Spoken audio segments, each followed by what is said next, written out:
Hey folks, I figured since episode 100 was a 3-in-1, we'd throw in a quick recap on those events before digging in on some more Shadow Lord goodness.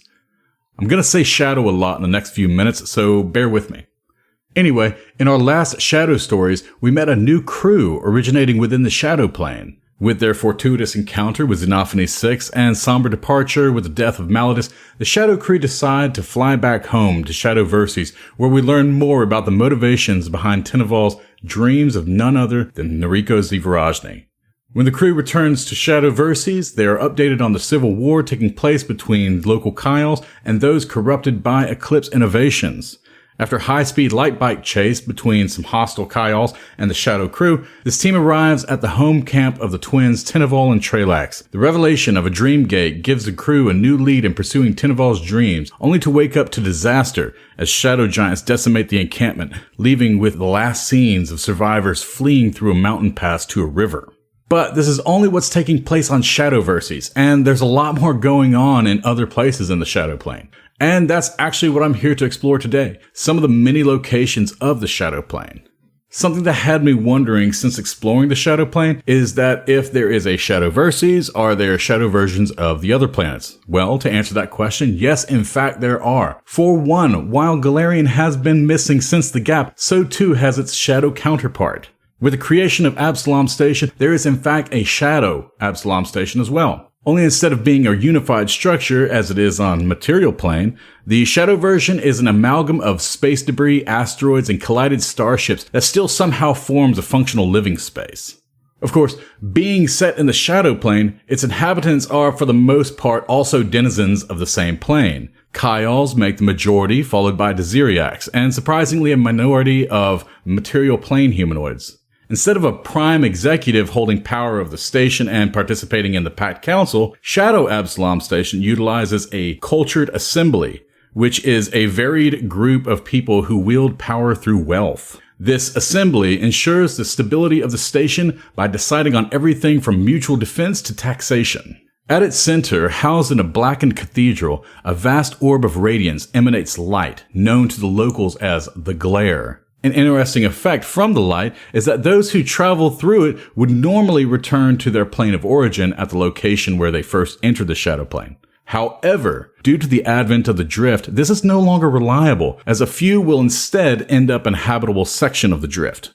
Now, other than its overall structure, denizens, and style of government, much is similar to its material counterpart, in that it's considered a relatively safe major trade hub. Of course, if there's a Shadow Absalom, it would make sense that there is also a Shadow Vescarium. Although interesting, there is very little information mentioned on this. The only thing I gleaned are infestations of skittermanders across starships. This warped variety are hairless and bear none of the motivations towards communal teamwork or willingness to help.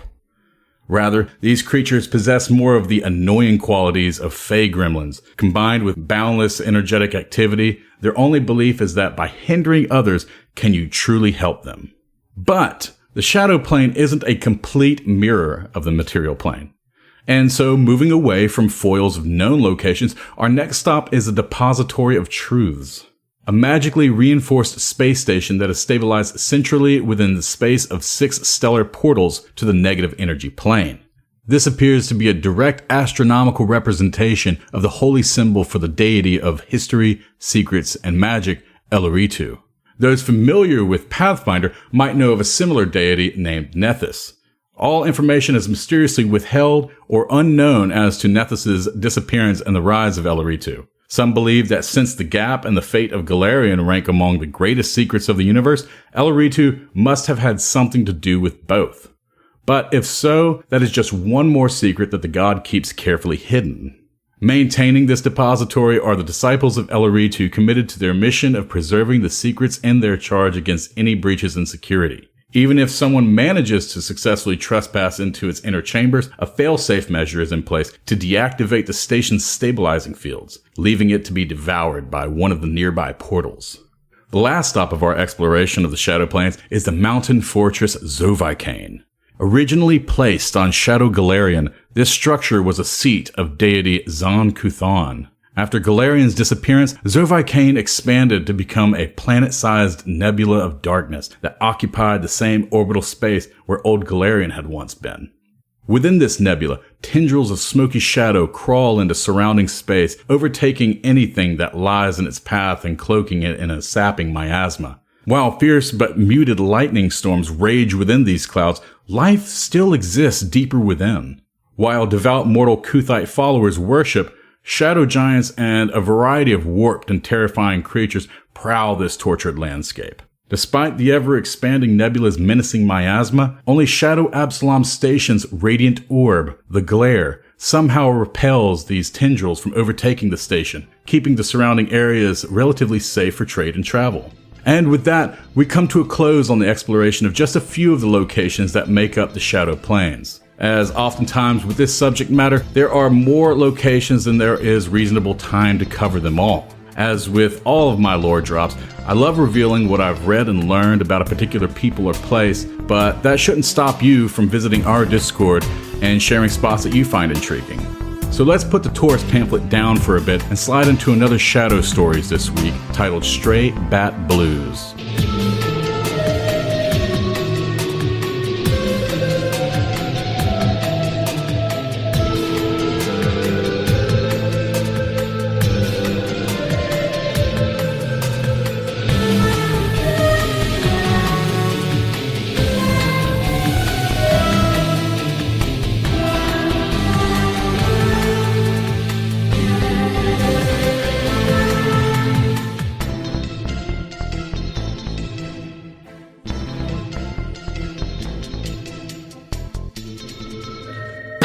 In the shadow again. Yeah, that was it back. Oh, I'm proud of you. I'm so proud of you. How we doing? What's going on? We're here to do a little bit of shadow stories tonight. How's everybody doing tonight? Spoopy stories. Yep. That's it. Just What like are that. So we haven't really talked much about this whole shadow side adventure that we're doing, like certainly not on air. And I don't think we've talked much about it even in Time Talks or anything like that. How are you guys liking your shadow characters so far? What do you think about this little side trek here? I mean, I think it's I know pretty that neat. Tralax is a brick shit house. Yeah, that's true. Yeah. It's a true story. I mean, I get to be a mostly down in the dumps robot, so that's fun. Yeah, you're Is it like, fun, Josh? Yeah.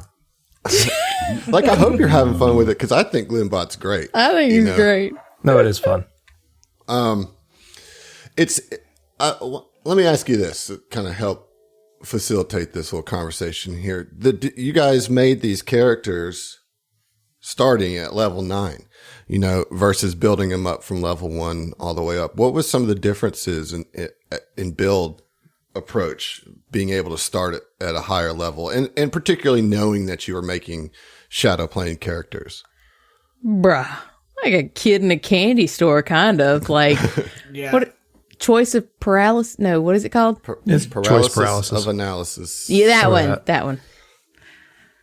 Yeah, I had some difficulty with that, but it's also kind of neat having a character that's like being able to decide on a build and just have it, as opposed to thinking by level 10 or by level whatever, I want to have 100 this hours build. later, And then this 100 will hours work how I later, want it to. Yeah. playing Yeah, suboptimally as you try to get to that point with, skills or feats or whatever missing. Right. Yeah, it lowers the chances of mistakes because whenever you started at level 1 and you're growing up, you didn't like that, I mean, maybe. It Yeah, does, I mean, but I think those are different mistakes that you can make. True. You got to make Okay, all yeah, those decisions I'll concede that, at yeah. once without seeing how any of it works. Yeah. Yeah, I mean, that's like, I prefer to make higher level characters. Even characters I'm playing at low level, I make like 2 different versions, one to play with and one that's like a higher level version of it. I think everybody does. Yeah. I like building characters. I'm not going I don't to blanket do that. say that about everybody. Yeah, I don't do that. But I like doing that. But kind of to your point, the problem, or the other side of that problem is you don't get to like test any of that stuff out in real time. You jump in at level 9 and it's like, oh, well, if I figure out there's something I did on here that I don't like, well, I'm already in it, you know? You'll have to find the time to like, you know, retrain or whatever. And especially in a you know, the kind of shadow stories thing we're doing, like we don't have as much downtime and stuff to retrain. So, you know, you gotta do the best you can, which I mean, I was really stoked about building a level 9 character, especially a Mystic. Like I love the character idea and I love Mystics. However, I have no idea how to play them yet. Well, that brings me to the next thing I wanted to say is that Signal of Screams has 2 character options in the back, and Heath took the Shadow Mystic, which is a connection, right? You took the Shadow connection of Mystic, which is something that's offered in the back of Signal of Screams, and then Josh took the Gloom Soldier. Which is the soldier. What are their subclasses called? Their fighting style, right? Emo kid. It's Oh, the what's it emo called? kid fighting style. Fighting style. Yeah, it is a fighting style. Emo stomp. And so that's been cool to see like some new character options get flexed a little bit. Which yeah, is I'm the Dream Prophet, not the Shadow Dream Mystic. Prophet, not well, Shadow. no, your Dream Mystic. Prophet is your archetype. Oh, okay. Is it? Like I said, I have no idea how to play this character. You know, it's funny. I put out a message to the group earlier this week. I said, all right, everybody, you know, review your character sheets before tonight because we got a big fight, you know, and I know it's been a while. And we spent a few minutes before we press record clarifying everybody's character sheets, you know. So, Well, I you mean, know, Mordred operates on vagaries anyway, so. right. Well, and Heath's been working 14-hour days, so I don't want to hear it. I was on early today. Yeah. You can miss me with that busy shit. But anyways, it's all good. Like it's going to be fun, you know. Like and I'm glad that both Josh and Heath took those options for the Shadow Party, so we got to see them in use. You know, and John. Now I want to ask you, what does it feel like to be back in Xeno's skin? Back in the shadow again. I did miss him, and I did want to see how he's going to perform at a higher level. Effectively skipping 2 levels and then coming back with some nanosites. So Yeah. But really, you didn't even, like, it's not like you have, like, more Technomancer shit. You got the same Technomancer it's not. shit, It's not and more also some other Technomancer, I shit. guess. Yeah, I think it's- that was a big part of how, you know, when John and I were talking about Xeno coming back, you know, we talked, that was part of the conversation. It's like, okay, well, we want to make sure that Xeno is at level with the rest of the party. It would suck if he was level 7 and the rest of the party was we'll see. 9, you know? But what does that mean?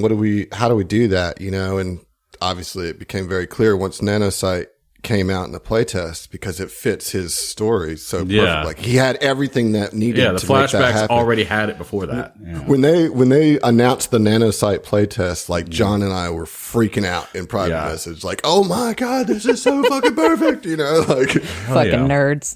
yeah. Well, look where you are, Emily. Yeah, I know. Let's you know, and let's look at Emily's room behind her. Yeah, I was about Yeah, to say. exactly. I know.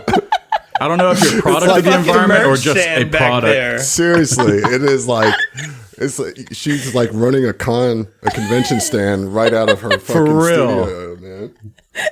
You kind of just like meld right into your background. See, Emily, I mean, you walked into that one. I You walked- invited it. I You walked invited into it. I lit it, and I You know, laid put a down in camera the on it. center of it. Yeah.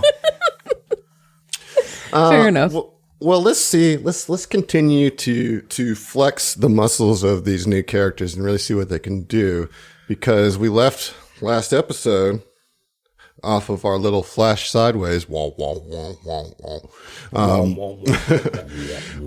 with you guys on the river heading towards the base of the mountain, where you know that there is a Velstrakian temple that is being used by the corrupted Kyles, or the Eclipsed, as they're calling themselves, and that there's a dream gate there, and that this river is your form of travel to get there. and this giant, and when I say giant, I mean very, very, very, very large. Is it a huge creature? Colossal creature. I'm sorry. Wait, what? I'm sorry. What? Okay. I'm thinking it's going to be like the size of a Volkswagen. Let me No. go ahead and put you guys on the map so you can Yeah. you can Please. see what you're dealing with here. This giant bat came swooping out of the sky, wreathed in shadow, and coming right down towards the front of your boat. And I blew up the token, and it is this just horrible, like stretched skin bat, and it's like covered in this swirling shadow energy, and it's bearing down on the front of your ship. Now, let me tell you about your ship, because there is an important feature on the ship. At the very front of the ship is an Aphelion artillery laser that anybody can use if they would like. It has like 360 degree rotation. But obviously, if you point it back towards the ship, you're going to have to point up, or else you'll shoot the ship. But it is on a full 360 degree turret. It is a heavy weapon. Does 3d8 damage. Damn. Okay. And it has a range of 120 feet. And on a crit, it does some burn. All right. So that is an option for you. The boat that you're on is not very large. Gloombot, you are currently positioned at the front of the boat, right by the laser. Mordrin, you're on top of the cabin, the pilot's cabin. You spotted this thing. And then Teneval, Xeno 6, and Trelax are at the back of the boat, kind of on the deck. They had just had this conversation when this all happened. So at this point, I think there's nothing left to do but for us to roll initiative. Oh, shucks. All right, initiative has been rolled. Xeno, what did you get? Xeno got a 17. Ooh, that's pretty sharp. All right. Trelax, what about you? Trelax got an 18. All right. That's a little bit sharper. Teneval. Tina got a 19. Man, that's one more degree sharp. Gloombot. Gloombot got a 17 as well. Ooh, But what is your initiative bonus? it's a +5. Mordrin, what'd you get? 7. Oh, that's not sharp at all. It's not sharp. All right, so, Tenna, you got the jump here. Now, correct me if I'm wrong, but you can't quite see the creature yet, right? You can just kind of sense and hear its presence. So it seems. If the map is correct, then I cannot see it. All right. But I can. I'm gonna go ahead and ready. I don't really know what this is, right? Like, correct. We can't see it. Actually, we don't know. I mean, what this, so as I described it, it's yeah, a monstrosity. So you saw like the shadow of it, but it would be, it would be hard to target. Yeah. For sure. She is going to go ahead and can I do a check on this to see more, to learn more about it? No, probably not until you get Okay, gets visible. in your vision. Okay. Yeah. In that case, Tina's just gonna wait. Like, I don't want to hold Smart. an action. I just want to hold my turn until I can get a better visual on this thing. Okay. Can she go after? Yeah, you can just hold your turn and tell me when you want to come in. Okay, you sounds know? good. Thank you, sir. All right, Trelax. Man, I've got a crazy fucking idea. I'm here for it. Oh, let's go.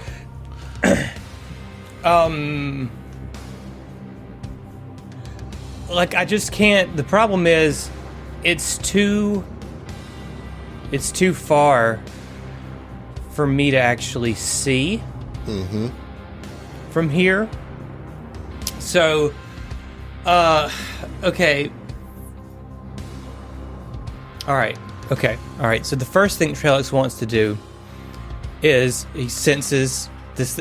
Well, you said that we saw it is the thing, right? Like you've said that we have seen the creature. Right. So if you want to target it, you can. What I'm going to say is that there's a 20% miss chance just because it's blending into the darkness. So we've glimpsed its form, but we can't target. And you heard it, and so you have here's my thing is that it is out technically outside of your vision range, but it is a colossal creature that just made its presence known, but it is also enveloped in shadow. So it's going to, until it gets into your actual field of vision, you're going to be rolling with a mischance. All right, bro. So here's what I want to do. Okay. Trelax is not one to run from a fight. Trelax is the kind of individual who charges into things headlong. Okay? So the first thing that I would like to do is Trelax will step across to the front of the boat, as far across as he can. Okay? And I actually got to see the range. No, I can't do it yet. Honestly, I cannot do it yet as much as I would like to.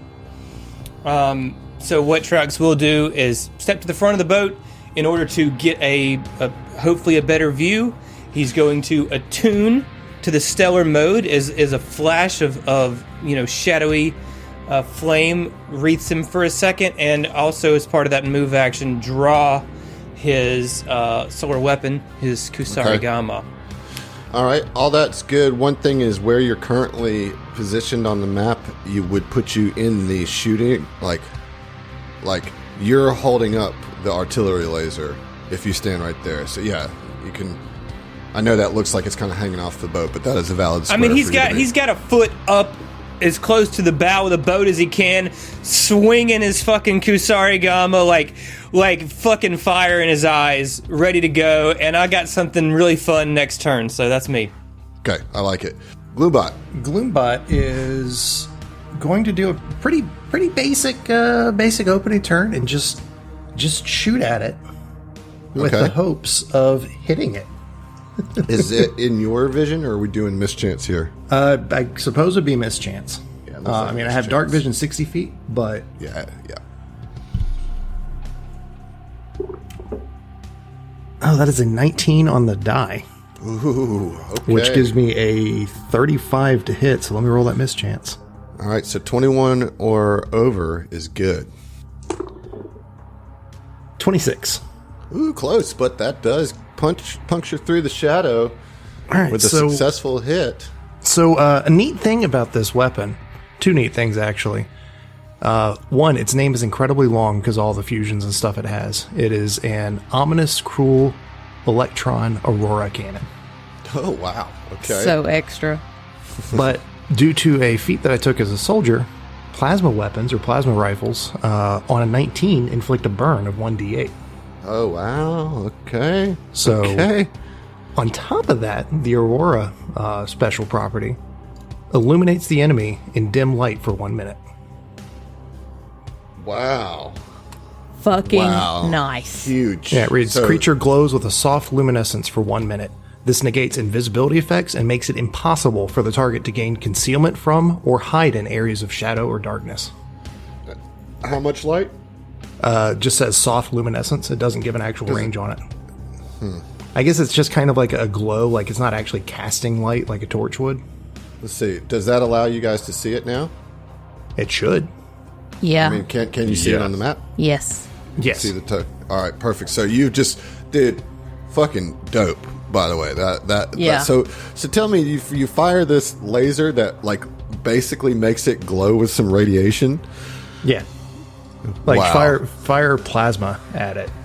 Okay. And I see it as like black and red energy. And then it's like once it hits, it's just like glowing kind of a dim red orange kind of. That is really I just sweet. imagine this plasma kind of crackling through the shadowy mist like lightning in a storm, when it hits clouds, just like boom, boom, boom, boom. That's pretty amazing. Okay, and how much damage are we talking about here? See, I hadn't even rolled that part yet. Oh, man. You want me to do damage, too? Jeez. What is this, a 9th level character or something? All right, let me grab 4 of my caltrops. Get them caltrops. Oh, no, sorry, 6 of them. Get them caltrops. Oh, no, I'm not holding enough, whatever. So 12 plus 9. So Okay, math 21 hard. points of damage. Yep, plus that 1d8 burn. Well, that happens on its turn. So just remember to do that. I did put the little burn indicator on its token. All right, so 21 damage. And what type of damage? Electric and fire. Electric and fire. Okay. Shoot. That is excellent. Excellent shot. I would like to insert myself. Okay. All right. You can do that. Can I roll to learn more about this creature? You can. What's that going to be? That is going to be a life science. I can do that. Who says I can't? I don't know. Not me. Unless you can't. Then I say you can. Okay. Hold on. I can math this. Yeah, I got shit for life science, but I rolled an 18. So plus 4 is 22. All right. That is not too high, but it is enough to give you one question. Resistances? Resistances. I like it. It has cold 9. Shit. Okay. I'm really, really glad that I did that before I did the other thing I was thinking about doing. Okay. She's going to go ahead and just do... She's going to... That wouldn't be enough to tell me anything about its, like, alignment. No. Okay. All right. She's going to use a resolve point and evoke divine judgment on this creature. Okay, talk to me about divine judgment. Okay, so as a divine champion, she can basically, as a move action, you spend 1 resolve to pronounce a creature that you see as an enemy to your faith. Until the target is dead or the next time you take a 8-hour rest, all of your weapon attacks bypass the target's DR and ignore its energy defenses as though your weapons had the fusion corresponding to your chosen alignment. Yeah, That's amazing. Shit. And I have the my God. axiomatic fusion, essentially, with this. So, Holy crap. yes. That's amazing. Yeah, so like I just this plasma energy's crackling around this ferocious thing, and I feel like she just pulls her chain out, and she just says, "Zon-Kuthon bind you," and like just whoa, whoa, whoa, whoa, whoa. That's incredible. Are you going to move at all? That is my move action. Okay. And as That divine judgment is a move action? yeah, Fuck. yes, Hey, yeah, that's but it's only powerful. once a day, you know. So, Yeah, I that's mean, that's pretty. It's only once a day in these encounters where we only do one a day. you know. Perfect. I mean, guess it could be worse. And as her standard action, she's going to. I'm sorry, I just closed the damn thing. She's going to cast a spell. She is going to cast Slice Reality. Whoa, some witch whopper shit. Witch Warper shit. You expose targets to churning entropy, which turns parts of their body sickly and black. Each target takes 1d6 damage. Fortitude save. Fortitude half. save. Okay. All right. Ooh, I didn't roll so hot on the fortitude, so that's going to be a 17. Fuck. It just saves. Oh man. Ooh, that's not good for y'all then, because I rolled really poorly. Really poorly. Okay, well, I rolled a 9, so then half of that. Okay, and it's what type of damage? It You said just negative says- energy damage, right? Or entropy damage. Yeah, That's what it says churning entropy. It just takes 2d6 damage. Okay, and besides that's only against your weapon attacks, right? Correct.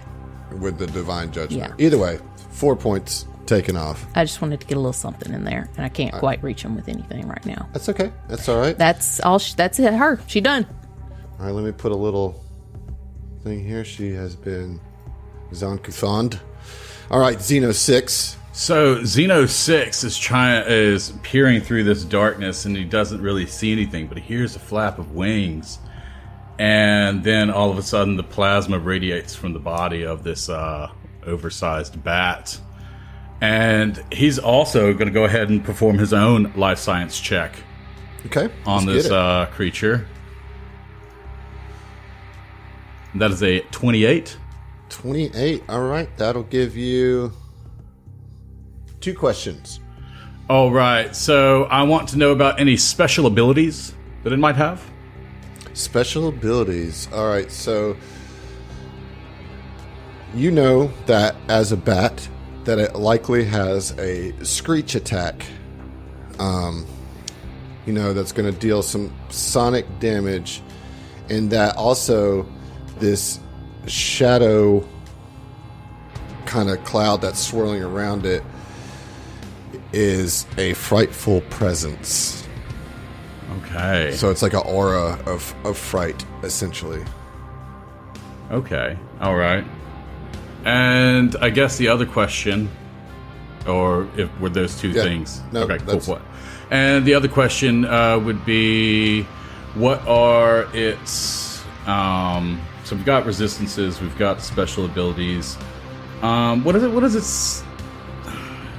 Can I ask about CR, or do I have to ask about health? You can't ask about health.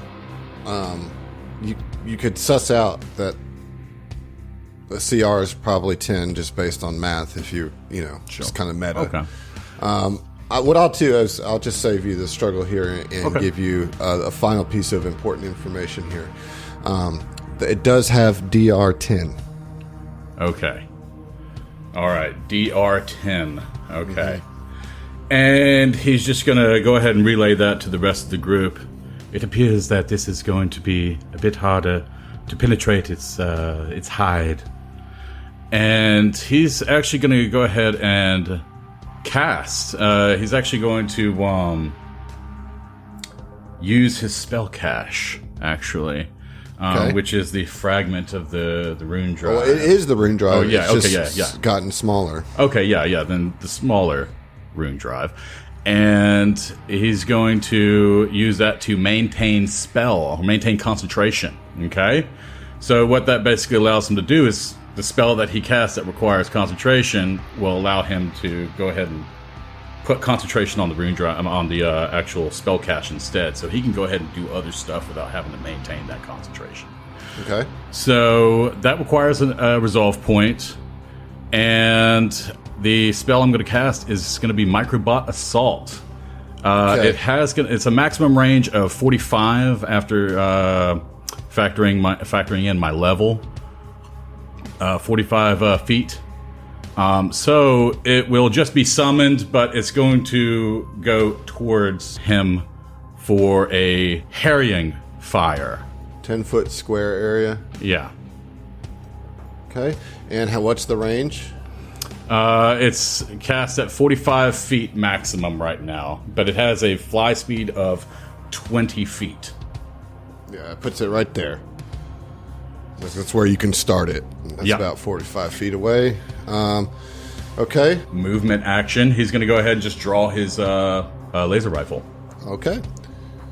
It is now the Shadow Bat's turn. Is it the Shadow Bat's turn? That's what I want to know. What's Mordrin's dex bonus and what's the Shadow Bat's dex bonus? Oh, I didn't even realize they had the same one. Yeah. All right. So what is your dex bonus? It is +3. All right. Perfect. So you're actually up then. All right, sweet. Ooh, okay. So I don't love really any of my options, but I want to use. Tell me if I don't know. Help me suss this out. It's acidic mist, so it's a 10-foot radius acidic mist. Any creature starting their turn in it takes 2d6 damage. So it tells me the radius. It doesn't tell me anything about height. So I want to put it where it's going to have to fly into. It would be a sphere. So That's a sphere? Yeah. Yeah, so I want to put it like at the front of the ship, so it has to come come through it to get to us. All right. So, how big is it? It's a 10-foot radius. 10-foot radius. So we're just going to make a copy of this and put one right there at the front of the ship. We want to make sure that none of your folks get caught in it. So there you go. You got a little 20-foot. What does it do? It does. It's acid mist. He said does like what did you say? 3d6 damage if you're in it. It's 2d6 damage if you start your turn in it. Yeah, but you're not in it. No. Right? And moving through it doesn't give you... I think you just have to start your turn in it. Okay, great. Right? All right, so that's an action. Do you want to move at all? I don't really think so. I'm kind of cool where I'm at on top of the thing. I would like to use a move action to boost my weapon. It has the boost property, so I can spend a move action to double its damage. Perfect. There you go. All right. Well, this bat is going to... So what happens when it... Nothing happens when it moves through the microbot cloud, but if it's in the microbot cloud... It will give chase. Well, but it gives it harrying fire, basically. Correct, right? yes. Yeah. But that only grants it towards the first person that attacks. They'll get a +2 on their attack bonus. Okay, so it's going to fly 60 feet forward, and then as part of that move action, it's going to activate that Frightful Presence. So it looks like Gloombot and Trelax, I both need will saves from the two of you. Okay. I guess. What is my will bonus? Okay, cool. Dirty 20. Solid Dirty 20. roll. That's a 24. Okay, both of those succeed against the Frightful Aura. Okay. And then, as its standard action, it is going to do said Sonic Screech. Alright, and this is a cone attack that is a 45-foot cone. So let's see. Jesus. Looks like it's going to get everybody. Man. Does it have a burn damage on its turn it has to take? Oh, it does? Roll that d8 for me. Good call there, Zach. Beautiful. Josh? Yeah, it was a 5. 5. Alright. Very good. Although I don't think all that gets... Well, I don't know. No, because DR No, is It's just energy for kinetic. damage, right? Yeah. That's the difference between DR and resistances, right? Mm-hmm. You know? Yep. All right, so Is it an attack roll or a saving throw? it's like a burst, like a shotgun. So you roll one attack, and then we'll see if it hits each person's deal. All right, so that is a 22 against EAC. Get that shit out of here. Get it That's a pass. I'm good. Yeah. Okay. And did it hit anybody with a 22 EAC? No. Keep moving. Negative. All right. Oh, he bummed. Yeah, that could have been A doozy. real nasty. That is its turn. And it is now round 2. Trelax, you're up. All right.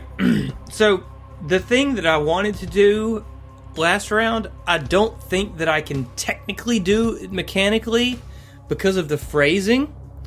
However, your boy Trelax has a feature, a Solarian feature called Defy Gravity, which it says as a move action you can fly at your land speed. Okay. But you have to, you don't stay hovering or whatever, right? I'm wondering if I could do a stellar rush in the air. And I thought that I could, but I'm not. I know that you can charge while flying. That's a completely acceptable option. However, I don't think that because stellar rush is a standard action that I can defy gravity, which is technically counts as a move action and not a movement speed. So read the text to Defy Gravity for me. Sure, can do. It says, as a move action, you can fly up to your speed. You must end this movement on solid ground or you fall. At 12th level, you don't have to land, blah, blah, blah, blah, blah. When you're attuned so or fully that's- attuned, yeah, your fly that's- speed from this increases by 10 speed. Yeah, that's going to be the problem is that you have to land on solid ground at the end of that move action. Right? And so you would not be flying at the end of your move before you started your standard. Correct. Attack. That's why I don't think that I Yeah. can actually do a stellar rush in the air. yeah, I don't However, your boy Trelax can swing in that. First of all, attune to the second step of the stellar mode. Jump off of the fucking boat, defy gravity's a move action, land on the bat's back. All right, so that's going to take a roll. That's going to require a roll. All right. Well, you need acrobatics or athletics? I do need an acrobatics. Well, I've got a plus 11 to acrobatics and a plus 15 to athletics. So what you want to do? It's going to be acrobatics, but it's going to provoke an attack of opportunity, obviously, as you're moving through threatened squares like a madman. So let me get that first. So what's its reach? I don't have to tell you that. But it's a gargantuan creature, so by default, it has a 20-foot reach. Okay. I mean, that's fair. I was just curious if I had enough speed to fly over it. You know what I'm saying? Oh, yeah. Good luck with that. Okay. All right. Go ahead and try and mount that thing. I love it. I am. I'm doing a Monster Hunter mount. That's what I'm doing. I'm loving the Monster great. Hunter vibes. All right, so here we go. 31 on that roll. No, I'm sorry. 34 on that roll. Oh, that's gonna hit. Yeah. Yeah, you're not gonna like this, dude. You're not gonna like this at all. Probably not. No. Because we're coming at you with 2d10 plus Yikes. 17 damage. Oof. Oh boy. All right, so that's 4. All right, so didn't roll great on the 2d10, so that's gonna be 21 total piercing damage. 21 total piercing damage. Yeah, you got a little DR there.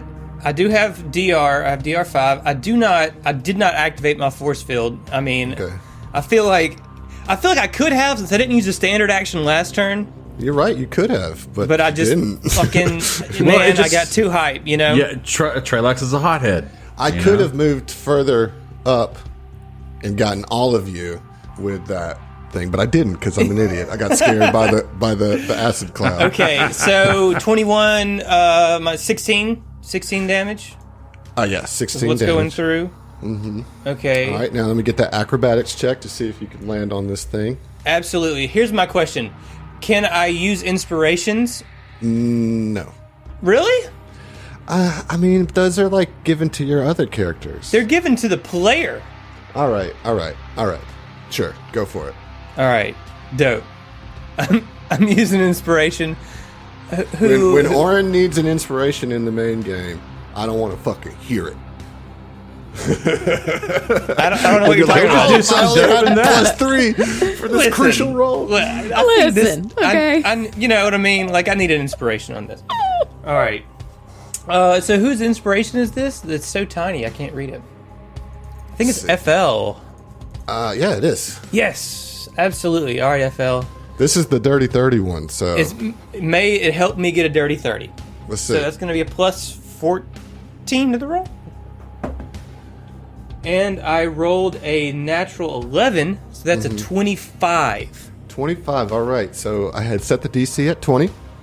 So you succeed and land on the back of this Trelax just shadow bat. Jumps on this thing, wreath and fire, and then he's going to try to bury his Kusarigama straight into its back. Okay. As a standard action. Awesome. So damn cool. Dude, I love I'm it. stoked. This is badass. Okay.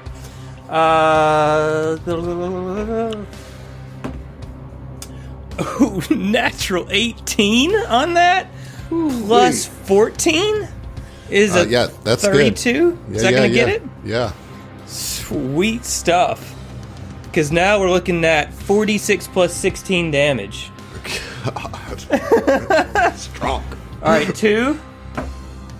I believe the term was brick shit house. 4. So that's 8. And then 3. So that's 11 plus 16. It's 29 damage. And I know it's got some DR. But You said 11 plus 16? yeah, you're right. 27. Yeah, 27. So that's going to take it down to 17 damage, but still, I mean...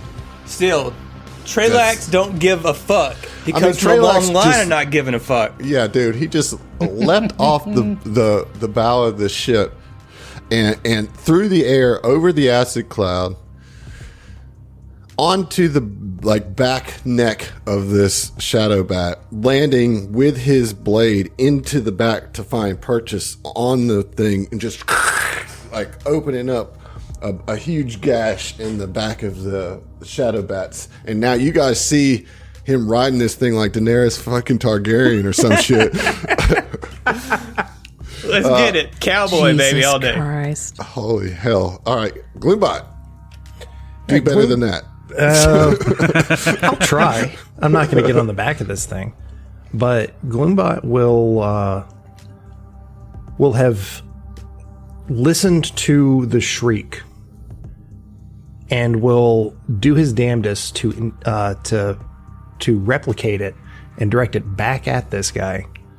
So what I'm doing is turning as a swift action, turning on my voice amplifier, and then I'm going to use Intimidate to attempt to demoralize the enemy.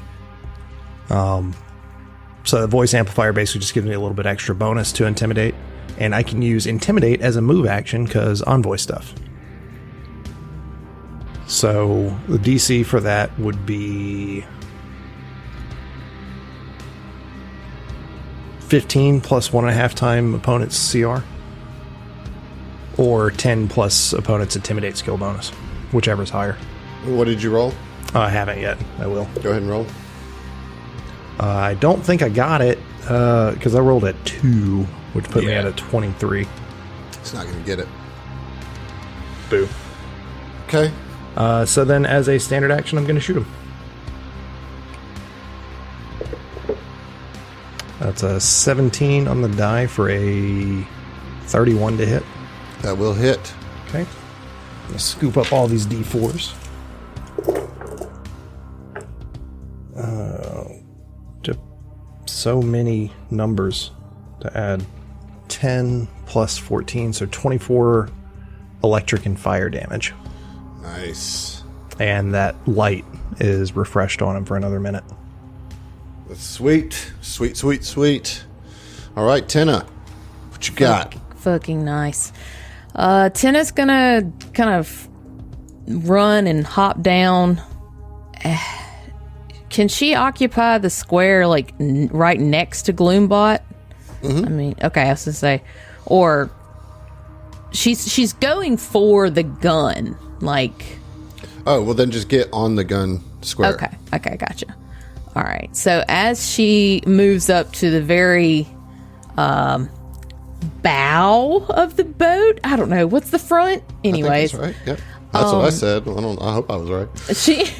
She heard Gloombot and saw that it didn't quite make the impact, so she's going to try her own vocal situation, and she's just going to like this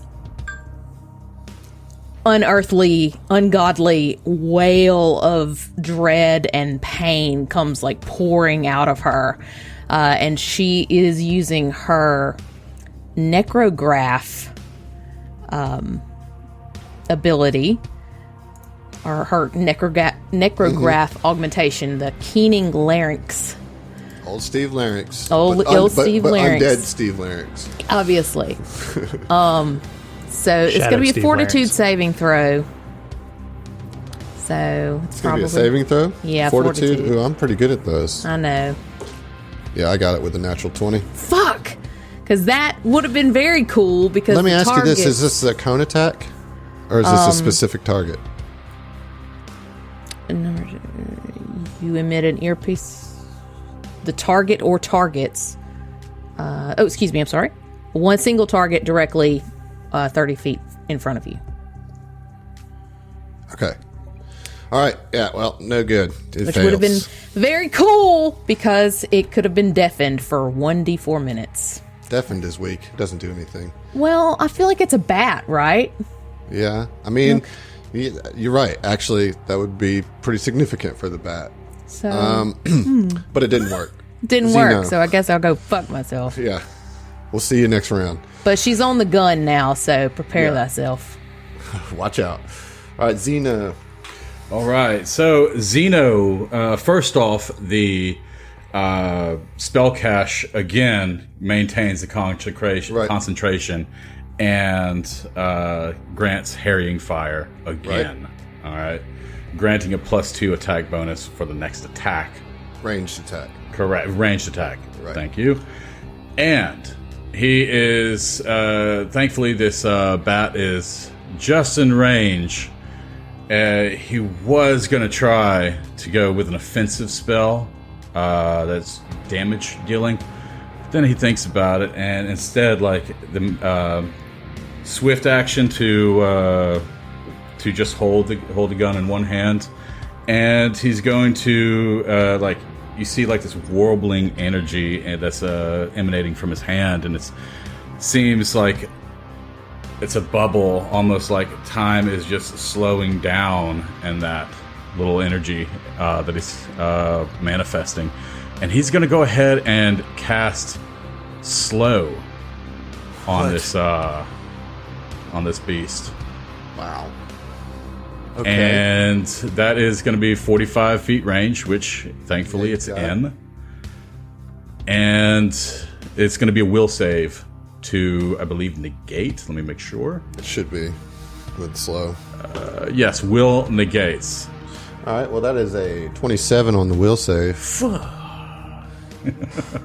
How does it have so much will? It sounded good, but It's you know. got so much will per square foot, you know. Yeah, right. Just science. Exactly. The bigger it is, the more will it has. It Yeah. willed itself Yeah. to that size. That's what it is. Nice. This is a nice try.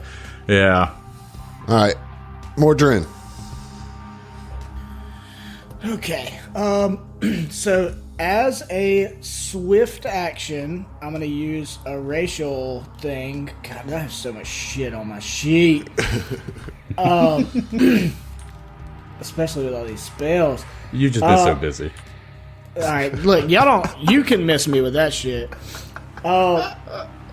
Okay, so my racial thing, I'm trying to find it, but it gives me Bane.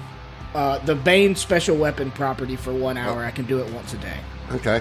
Right, so the weapon I'm using, if I crit, I'll have the option to either stun the creature or it already has knockdown, so I can just pick which one. Okay. All right, so that's my swift action. I'm gonna take a shot at it with my plasma fork. Mm-hmm.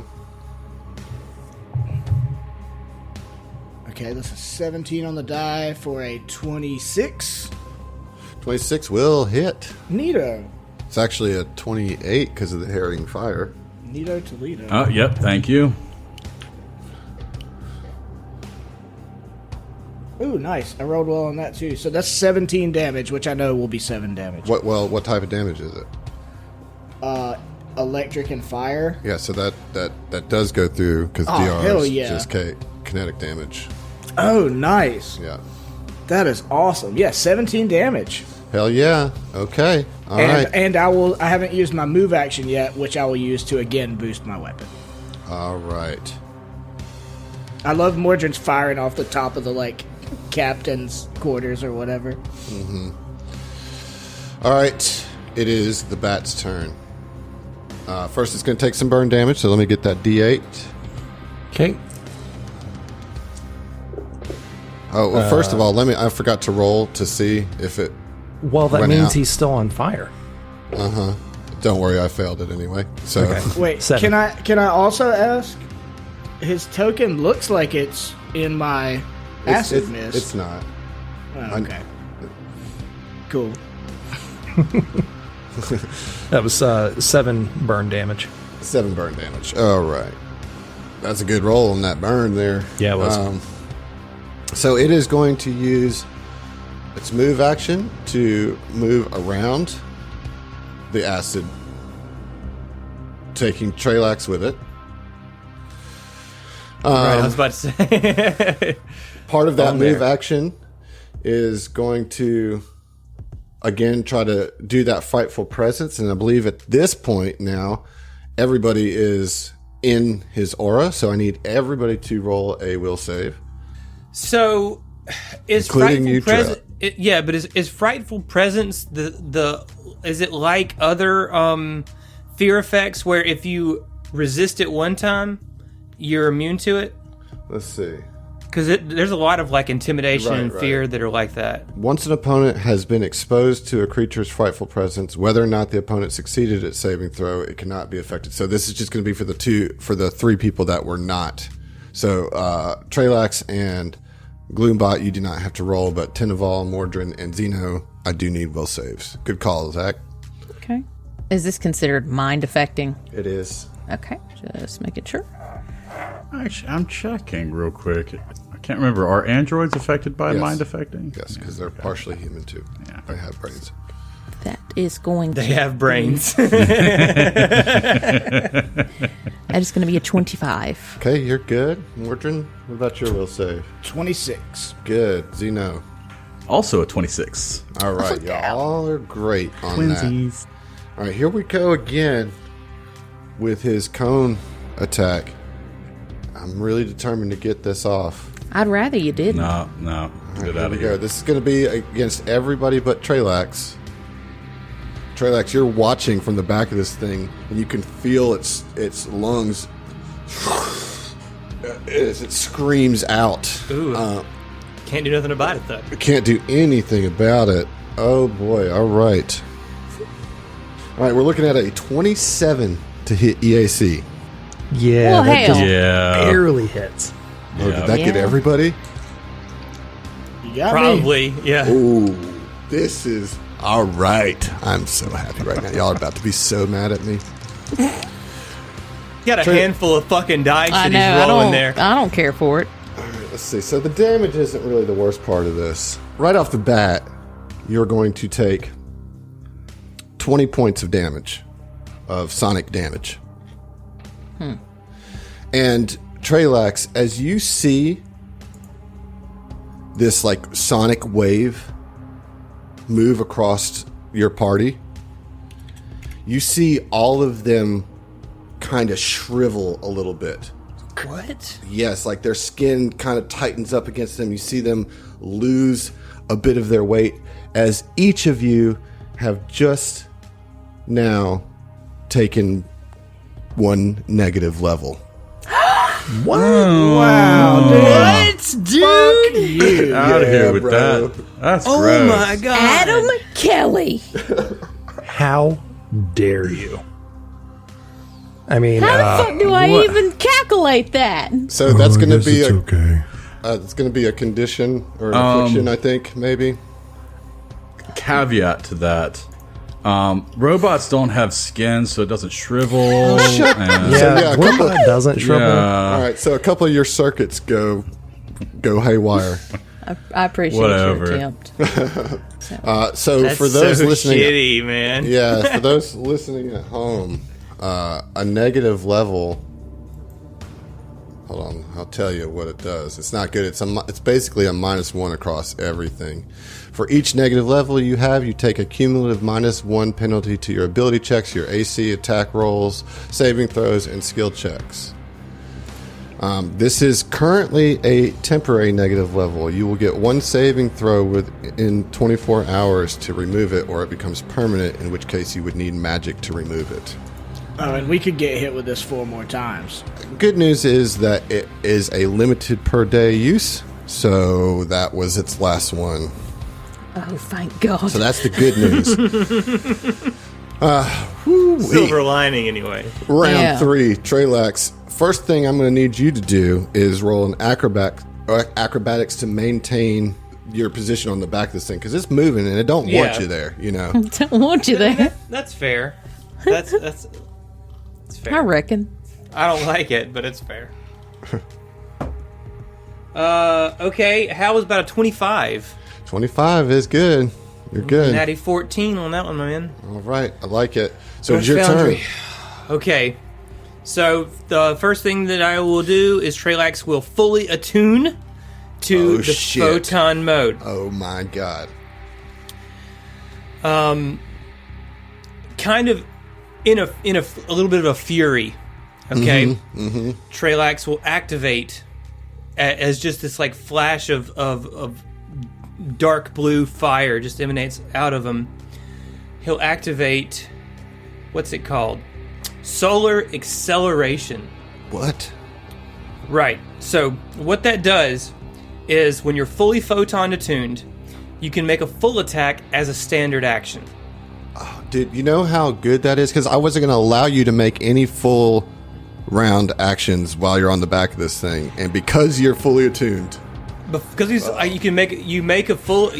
says you make a full attack as a standard action. In addition, you and 6 allies within 30 feet are affected by haste for 1 minute after you use this revelation. Oh, that's unreal. Oh my god, Way this to is go, so baby, Monster bro! Hunter. Jesus Christ. Way to go. Wow, on executing that. So, and that's going to hit everybody but Xeno 6, yeah. unfortunately. Oh, well, sorry, thanks, all buddy. right. I'm I'll go sorry. fuck myself. You're like 30. Well, y'all you're aren't literally friends 35 yet. Y'all feet aren't away. friends yet either. Yeah. You know? We Yeah. literally just got finished screaming at you. Yeah. Like, Yeah. So just this wave of stellar energy emanates from Treylax, afflicting everybody with haste. Solarians, man. Solarians And he will are full awesome. attack as a standard action. And again, because he has flashing strikes, he'll take a -3 penalty instead of a -4 penalty on Dude, full attacks. Get the fuck out of here. please don't. God. Amazing. Yeah. So let's get it. Yeah. Wait, does Treylax get the harrying fire? Hell yeah, he does. I don't No, know. because you're out of the cloud. Oh, the cloud doesn't move with the creature? No, because it moves on my turn. On Oh, Xeno's turn. okay. And it wouldn't matter because you're doing melee attacks, so herring fire. Oh, yeah, is that's a only good against- point. Oh, on only in range Right, attacks. yeah. You're right. Yeah, fair. That's cool. I keep forgetting that too. Still, plus 11 to hit. It's not bad. Ooh, that first one's a 3. Garbage. Absolutely trash. We'll see it. Not happy about that. The second one, I rolled a natural 18, though. Good. For You're good. a 29 Yeah. against KAC. That will hit. Fantastic. 3, 4, 6, and 3. So 16 plus 16, 32. 32 damage. Minus 10 is Minus 22. Yeah, so, I mean, Treylax just kind of like, erupts a little bit and just starts hacking. This I thing do is have a move leaking. action. This thing is leaking black ichor all over. Like you're just slashed all across its back. So, my question, I have a move action, or can I not do a move action? No, you don't, because your move action is to like maintain the Well, back. that's what I was going to say. I wanted to use my move action to like make sure that, steady his purchase on the creature. That's your acrobatics check, basically. Okay, Yeah. cool. Sounds good. Yep. All right. Huge, great Nice. cinematic fight we got going on here. I love it. Gloombot, you're up. Gloombot's going to attempt to demoralize again as a move action. Oh, that's not much better. 28? Nope. Ah, all right. And Gloombot's Demoralize doesn't give, it's got a specific thing where it doesn't give you any kind of immunity to it after succeeding, right? No, demoralize is not. You can. It doesn't do work as- that way? No, you can do that as many times as you want. Okay, cool. Yeah, Because it's not a fear effect. It's just a mind affecting. Okay. Yep. so yeah, demoralize didn't work, but it was only a move action, so I'm also gonna shoot. Okay. You can shoot as a... No, I'm sorry, you can't. No, you can't double shoot because you used that as a move action. Yeah, 19. 19 is not going to hit. Okay. All right, Tenna, mounted up on the gun.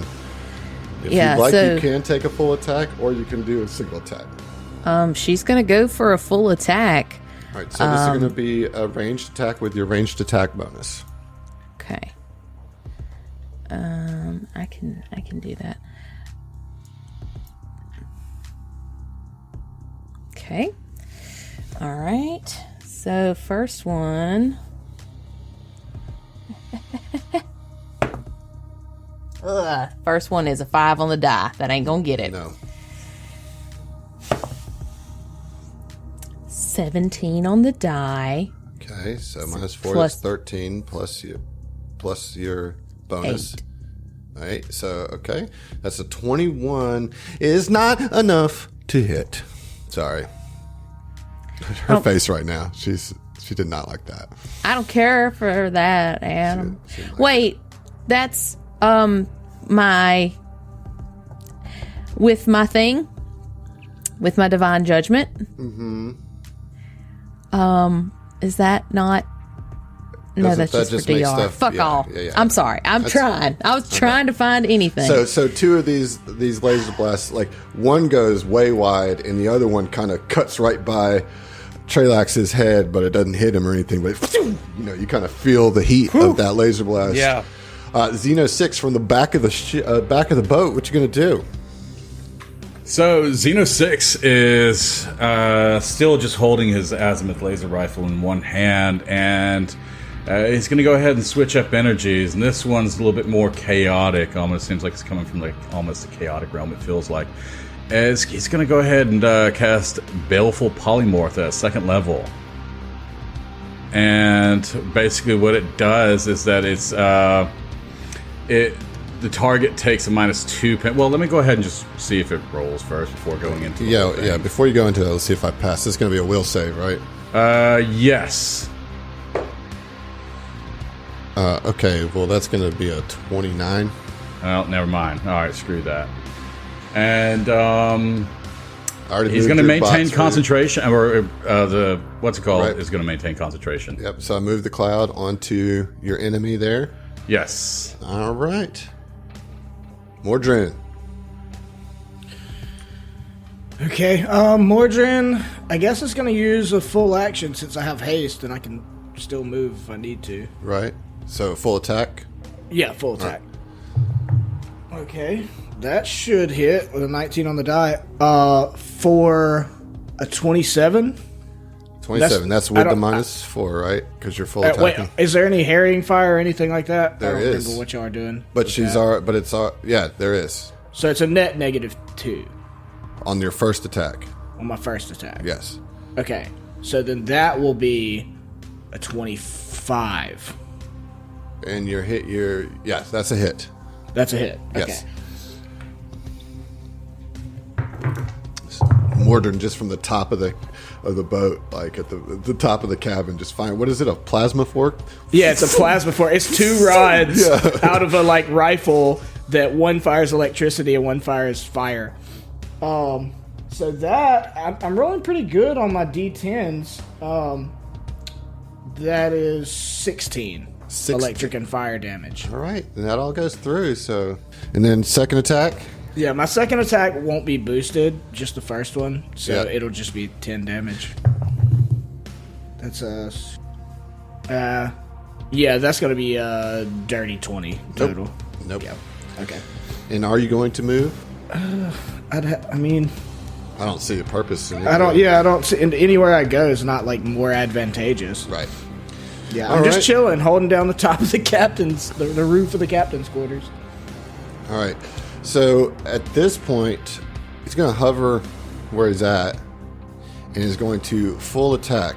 One at Teneval and one at Gloombot with some claws. All right. So the first attack is going to be at Teneval with a 24 to hit KAC. Fuck. Sounds like it's a hit. 24 hits. But never mind. Okay, 24 hits. That is going to do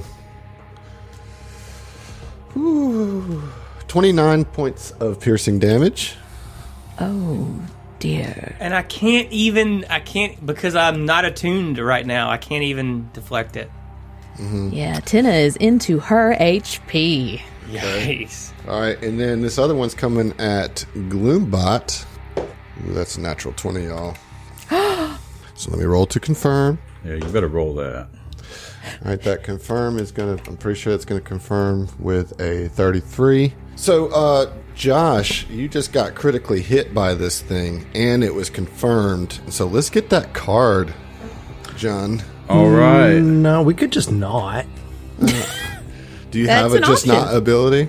I mean, yes, I do. Actually, hold on. Yes, I do. Hold on, What let kind of me category? find it. It's on the It's a feat. It's called Just Not. It's called I really wish you wouldn't. Yeah.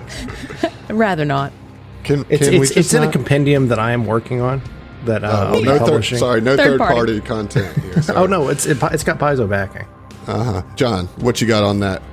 Okay, so first off, the extreme is piercing. Oh, it is piercing. It is piercing. Fuck, man. Oh, you're not going to like what this is called. It's called heart kebab. Oh boy. Oh boy. Okay. Gloombot does not have a heart. Gloombot does not have a heart. He has something that's equivalent to a heart. What's it do, John? Oh, Got me in suspense over here. okay. Crit effect. The target dies. Fortitude negates. What? I'm not shitting you. It's an instant kill. Crit effect. The target dies. Fortitude negates. So I have What's to do the a fortitude fortitude save? save, or Gloombot's dead. It's a save or suck. Dude, you better use that inspiration. You Yeah. got sitting in the Yeah. pocket there. 100%. Yeah. What's the DC? What the fuck? I don't know. It's the DC's related to the card specifically. For NPCs, the save DC is determined by the NPC's ability DC for its array and level. All right. That puts it based on that because its primary stat is. Let's see. All right, so this is going to be a DC 17. So I've got a 9 fortitude. All right, so it's So I have not to roll an 8 or higher. Basically, I flip a coin. no, but use an inspiration. Definitely true. rock that Yeah, inspiration. yeah, like for real. Put it in your favor. All right, Sir Newt. Appreciate Come on, your Newt. inspiration. Let's hope that this Come on, Newt. doesn't Come end on, up dude. doing. What do I need to get again? You got to meet or beat a 17 Okay. with fortitude. And Yeah, that plus card was 12 worth bonus. 3, correct? Yeah. So I've got plus 12. Total plus 12. So I need to roll a 5 or higher. A 5 or higher. Oh my god. I don't like it. Come on, dude. No, none of us do, Josh. No. We're like, I'm on the edge of my seat. Dude. I'm just Yeah. I'm just dropping it. I got a 6. Holy shit! Oh my God! Holy shit! You just saved Gloombot's life, Newt. Oh my God! Got a 6. Oh my god, bro! Wow! Dude. Holy shit! At least we got that one out of the deck. You know what I mean? That was for a while at least until we Let me reshuffled. see where I put that. And I mean, like, I want to make sure that's at the Burn it. bottom. Imagine if the roles were reversed though, and one of us with a rifle got that extreme effect on like the big bad evil guy. Oh my like God! the final it would boss, be- and just yeah, that dead. would be insane. Oh, dude. Okay, so You missed your Alright. one chance, Adam. That Your was one it. shot. I still get You double soft, damage. man. You soft. You know what? Shut the In fuck up. retaliation for that, Adam, take 5 burn damage. Oh, burn. You're about to take some damage. You know that, right? Oh, a good bit. Yeah, Sure. you're still taking a critical hit to the face. All right, so you are taking 54 piercing damage. So minus 8 because the DR. Yeah, Yeah. Dude, I So was it'd so be scared. 46. 6. Yeah. 26. Oh my god, dude. Ugh, Bro, I need a stiff drink after that. Like that. dude. Holy shit. Okay, that is the Poor and fragile heart. that's all that Gargantuan Predator is going to do on that turn. That's it. Round 4, Trelax. Now this thing is looking bad, Trelax. First, I need your acrobatics to stay on. Okay. Natural 20. There you go, baby. Hey! I'll tell you All this: right. with a natural 20, you won't have to roll it next turn. So if we get around to the next round, you'll have a full turn to do whatever you want. So my question is, can I, because I'm hasted, can I full attack or not? You cannot, because the way haste works is it just gives you movement. If you You're full using, attack. yeah, you're using your. Yeah, I have to move. use a full action or whatever, essentially, too. Yeah, it's not going to work out that way. Okay. All right, man. But next I'm turn, gonna let it ride. but next turn you absolutely can, and then you can jump off of it if you want. You know what I mean? Like, Okay. All right. So I don't think that I have anything. Oh, first of all, Trelax will reattune okay, to just get it going again. Yeah, get to go in photon again. Definitely. And then I guess just attack. You Okay. know? I mean, why not? I think that might hit to 26 Against. against KAC. It's going to miss. Fuck! Wait. That hits. Oh, yay! Okay. I rolled a 12 on the die. I was like, I don't know, maybe. So here's the thing about photon mode. Are you turning that on your sheet? Yeah. Okay, because that does give you some damage. Yeah, right. It's bonus. giving me, Yeah. I believe, +2 damage. +2 at this point, yeah. Right. Yeah. I've got it on. Cool. Yeah, that's what's giving me +16 Right. damage as opposed to +14. Heard? Gnarly. Yeah. 4, 5. Ooh. Ooh, boy. 3 and 6. Wow, that's 18 plus 16? Mm-hmm. That's actually 34 34 minus 9, minus 10. 25 damage. Minus 10. Oh, I thought it was minus 9. Okay, somebody else has DR. Yeah. No, somebody it has has DR8. cold 9. It has resistance. Oh, cold 9. Okay, that's what it... All right, yeah. All right. Yeah, so Trilax is... He's just slamming it... Like you've ripped holes all up in its wings, all in its back. I mean, like... Oh my god. So I close. imagine he's covered in that disgusting Oh, dude, black you're ichor at covered this in point. black Yeah. blood, dude. I mean, your white hair is now black. You know, it's just all over your face. You My know, beautiful mane. Gloombot. You now have a shadow mane. Yeah, I know, right? Gloombot, you just got fucking eviscerated. How are you going to respond to this? Well, I didn't die. And then he missed my shrieks heart. again. Like, is just determined to try and get this thing, some type like an intimidation off on this thing. It's another damn 2. So I'm a shoot now. And that's a natural 20. Hey! What? Nice. There we go. is. Hey! Tit for tat, son. Consolation prize. So here's the thing.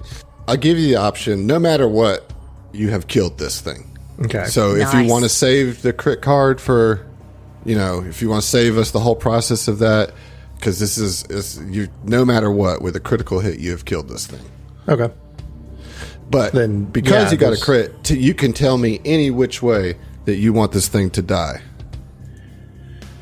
So this thing charges up, or his plasma rifle charges up, lets out that black and red kind of almost sticky looking, like glob, Right, plasma glob. plasma glob, and it just rips straight through its neck.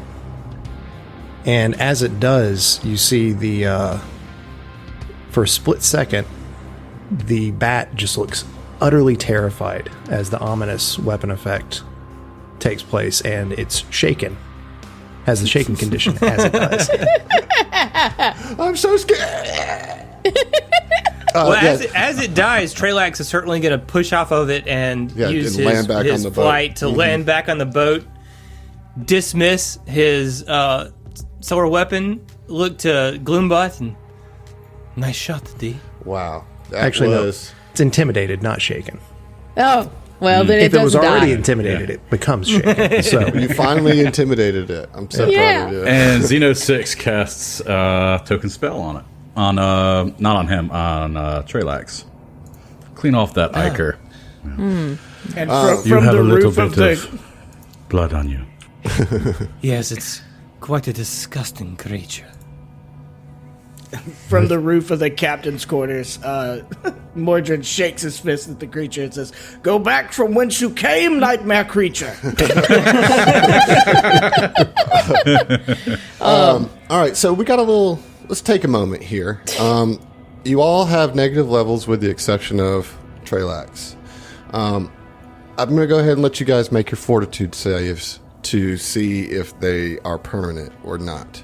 Does remove affliction affect negative levels? I think it's... Let's see. I think It's a really good I bet question. it's got 'Cause to be greater I or have some that shit. spell. It's got to be a stronger version than that, I think. Yeah. Let's see. It's a level 3 spell. It is. I feel like it's probably higher. Damn it, I had to put in Starfinder. I put in what gets rid of negative energy, and it's just like all kinds of like crystals. crystals and shit. I don't need alternative medicine. As someone who has multiple crystals in their house, no, that's not going to help you in Starfinder. That's not- You need restoration. Unless it's a spell, Jim. That's the next one up. Yeah, you need restoration. You Hold need on. restoration, Heath. I might have something. Give me a second. Well, first of all, you guys, it might not be necessary. Let's do the fortitude saves first to see if they become permanent. And then if they do, then you can deal with it then. But you might, this might all be moot. So let's just get some fortitude saves. Okay. Okay. Let me grab this special die. Just double checking to see if I've got any extra oomph from anything. What was the DC for it? Don't worry about it. Don't worry about it. I think I got it. I think I Don't got even past fret, it. man. Don't even fret. Just let me get some fortitude saves. It's that simple. Everybody roll a die. Add your fortitude bonus to it. And tell me what it is. 18. That is not enough. Oh, no. 23. 23 is enough. This ain't gonna get it. Whatever. I made the fortitude save that matters. You did. You didn't die, but did you die though? Exactly. But did you die? 18. 18. All right, that sticks with you. Fucking 8. Oof, sticks with you. What about you, Zeno? You said you got 26, right? 23. 23, all right. The DC was 20. Shit. All right, so what you're going to need to do is find some restoration. It's somehow. Some good news One is... day. Good news is that you all leveled up. Oh, shit! Oh, So there's some potential for you to get restoration. And John, I see you. We'll deal with this later. There's some other things we're going to deal with first. All right? First things first. I think at this point, people are going to want to get some rest. You know? Yeah. So, John, even if that's for you to recharge your spells and Oh, yeah. you know, whatever it takes. Now, do you have a restoration spell gem or something like that? Tell me what you got. Tell me what you got. You muted. You muted. Sorry, son I pressed of a wrong. bitch. Damn. No, it's actually magic negation. So, Oh, that's not Yeah. going to do it. all right. So, consider the need for restoration as our magic users level up. I'm not sure who has access to it. I'm pretty sure that the mystics can get it. In any case, we can deal with that later. But as everybody kind of tucks in for bed, On the boat. on the boat, yeah. I mean, there's like a under cabin. Okay, great. right? And you guys are, you know, it's kind of just like bunks, right? There's not a lot of space, so everybody's sleeping in the same room. And Tenna, you're the first to pass out. You know, you've gotten really good at falling asleep when you want to fall asleep. You know, and of course, Mordred, Girl, same. you're watching, paying attention as you do, and let me see, Zeno and Mordred. Let me get mysticism checks. I'm trained in mysticism. Go for it then. I mean, it's not very high, but he's go got ahead. ranks. Go ahead. What'd you get? 19. 19. Okay. Zeno got an 18. 31. 31. Jesus Christ. All right, so Zeno, you're over there kind of fiddling around with your rune drive, you know, as you do, kind of as you're leveling, as you feel this surge of power too, you're probably figuring out what you're going to do with your spell cache and everything like that, and it starts to vibrate in your hands. And Mordred, with that mysticism check, you are fully aware that that the rune drive is giving off energy that you can use to connect into the dream world, because the time that you've had success before was connecting Zeno and his energy through the rune drive, using you as a conduit in between you and Tenna to kind of take control of some of those dreams and give her some autonomy in her, some agency and some control in her dreams. And so you're like, oh, this is a moment, you know, that you need to jump on. Yeah, I mean, I turned to Xeno, and I'm like, let me see that trinket quickly. And Zeno, not actually realizing it, but this piece is like history. He's the only connection he still has left. But he's going to acquiesce, and he's just going to go ahead and give it to the crazy dream prophet. I'll give it back, I promise, Jesus. And he grabs it, and I think at the same time softly like places a hand on Tinaval's head. Yeah, to try to connect the three of us. So you feel some energy in your connection between you and Tina, but you're just holding on to the rune drive. You're not able to pull out any energy from that. Just holding it. I plug it into her head. That doesn't work. Just stab it right in. I wake up. Yeah. I mean, what did you roll in that mysticism? You rolled pretty high, like 31. 31. Yeah, you have seen that this thing is activated only at Zeno's touch. The rune drive. Okay. Come get in a prayer circle with me. We shall anoint her. All right, yeah. Would it help if I'm there? Sure. Everyone come, powwow, prayer circle right now. Okay. Gloombot walks out to the deck. Have you planned for my sister? You should definitely be here too. Yeah, and again, I want to kind of remind you guys that you have had some success with this before, but nothing consistent, you know? You're still trying to figure out how to replicate it when you want, and it only kind of happens in moments, you know?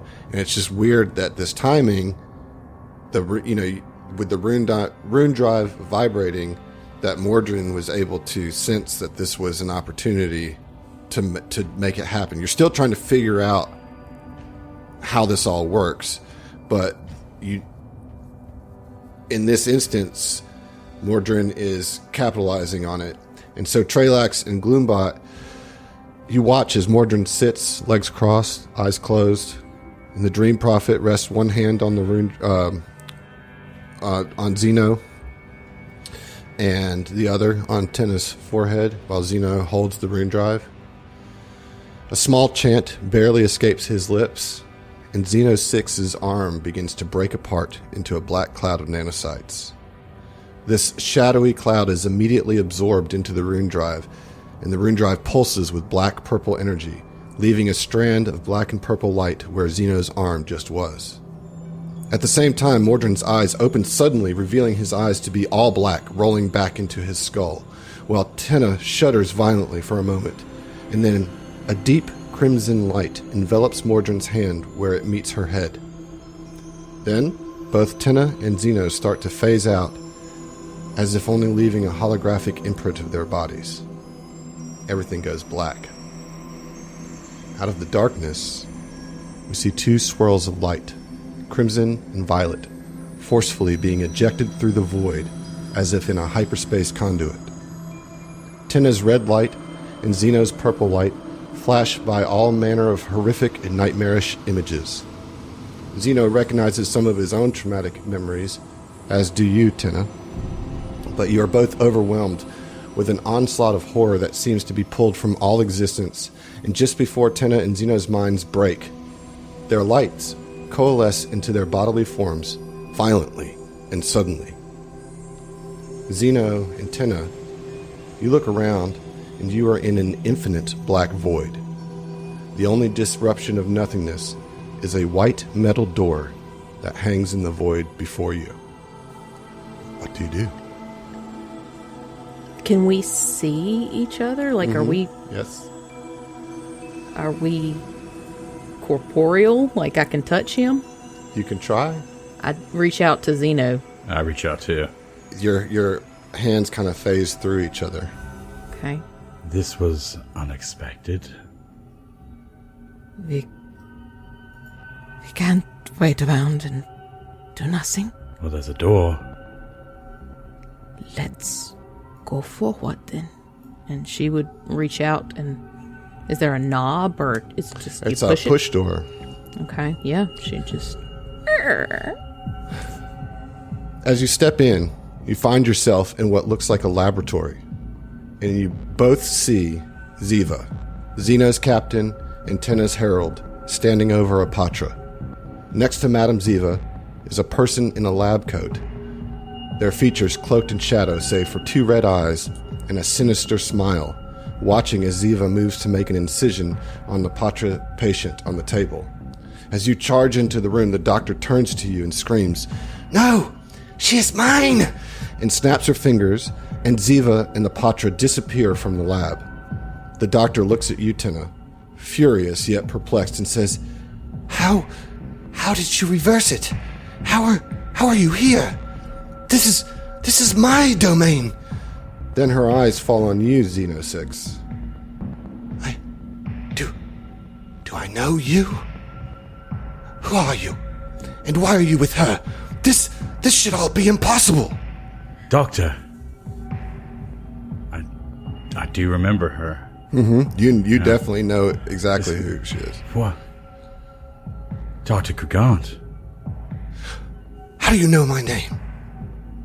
What are you doing here? Who are you?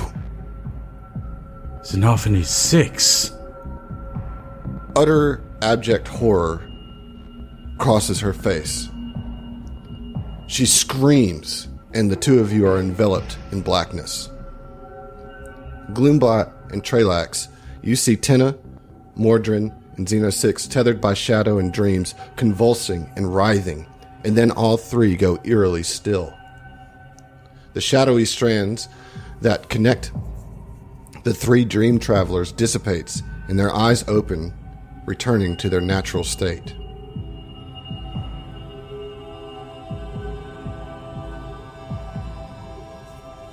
Oh, you're not Will? I thought you were going to Will see us. bro. Yeah, I was totally expecting that, dude.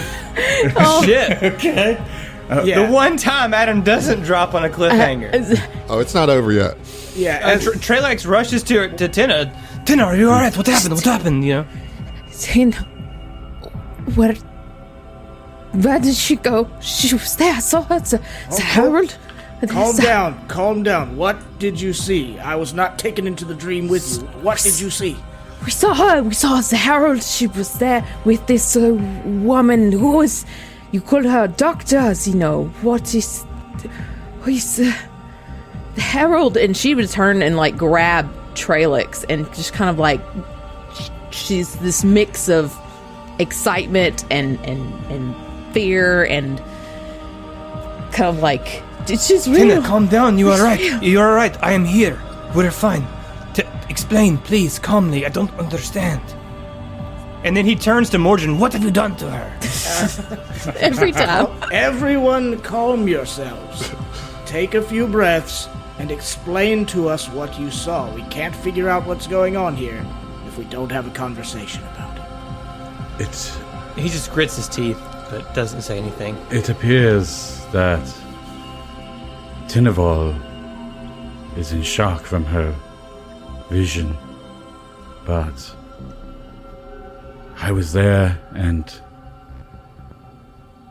we saw a door, and upon opening we saw a doctor in a laboratory. That doctor, I worked with her before. This was a long time ago. But why with the Apollo agency?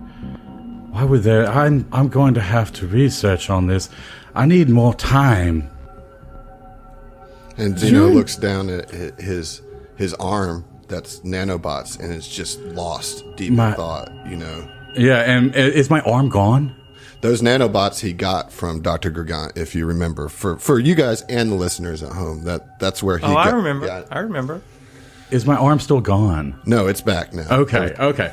All right, yeah, and he's just looks at the arm. Go ahead. Mordrin, to give you some Yes, you've told me nothing. Right. So Mordrin, you have learned that Xeno's nanobots power the rune drive. And so you would need Xeno to power the rune drive. And somehow the rune drive is amplifying your ability as a dream prophet and Tenna's witch warper abilities to travel into a dream plane. Yes, so Xeno appears to be the fuel, if you will, and I am the conduit.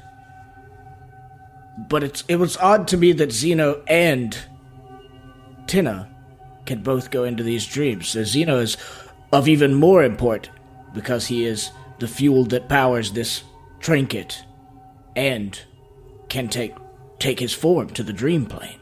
And not only that, but you know this doctor. She did not know you, so it would seem she was confused. I expect that has to do with a human's memory, but... That creature was no human, surely. She was once. But... What? She... And... Do you want me to just go ahead and act it out, or do you just want... You already kind of told them, because when they were grilling you mentioned, that you worked for, in that she injected the nanobots, and so you can just kind of say, this is the doctor that I was telling you about. Right. She doesn't recognize me because I'm in a different body than I was when I knew her, but she obviously sensed me. She sensed something about me. Yeah. What the big takeaways here is that she was very surprised to see Tina there, but she didn't ask Tina ever who she was. She asked her, how did you reverse this? How did you end up here? And then pushed you out. So there's a lot to think about. And I think that, I'm sure Trelax kind of... This is far beyond Trelax's cognitive abilities. What I was going to say is Trelax is probably just going to do his best to calm Tina and just kind of try to get her at least back to where she can go to sleep and get the rest that she needs. I would say that one thing for you, Trelax, is that this experience confirms a lot of what Xeno has said, and because Mordrin led you to Xeno and that he has importance in whatever this is, some of that is starting to come together for you as Trelax. Oh yeah, I mean he's it's not that he's skeptical anymore. Right. It's just that he doesn't know how to process what Right. this And what is how to Tinaval's fix it. connection, to this? Why was she brought in? So Mordrin, what are you thinking? Mordrin's excited. He's always excited by dream, related things and other planes and everything, but to confirm that, he's kind of essential in this to some degree, is validating. And I think he has, a concern that he never really speaks of, that, people don't believe him. That they think he's a fraud, Take that, Mom and Dad. Right, I should have been a doctor. The Fuck next you. episode is dinner with Mordrin's parents. No. They all speak in rising and falling cadence. Exactly.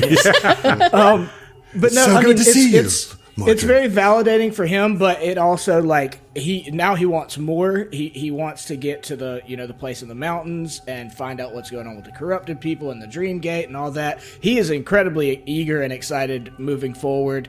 He's a little surprised because it happened in a way he didn't expect, in that he's the Dream Prophet, but functionally it's he was kind of the, I hesitate to say gatekeeper, but the shows you the way but doesn't get to go himself, kind of thing. Which I did want to ask, when he was meditating and connected to him or whatever, did he have any inkling of what was going on? Could he see it from afar, kind of thing, or he has no clue whatsoever? You were just kind of in so while that was happening to them, what was going on in your mind is you kind of were taken out of your conscious body, and you were also in the void, and you saw their different color lights, you saw Xeno's purple light and Tina's red light, but it just swirled around you, and you were just kind of in this whirlwind of their...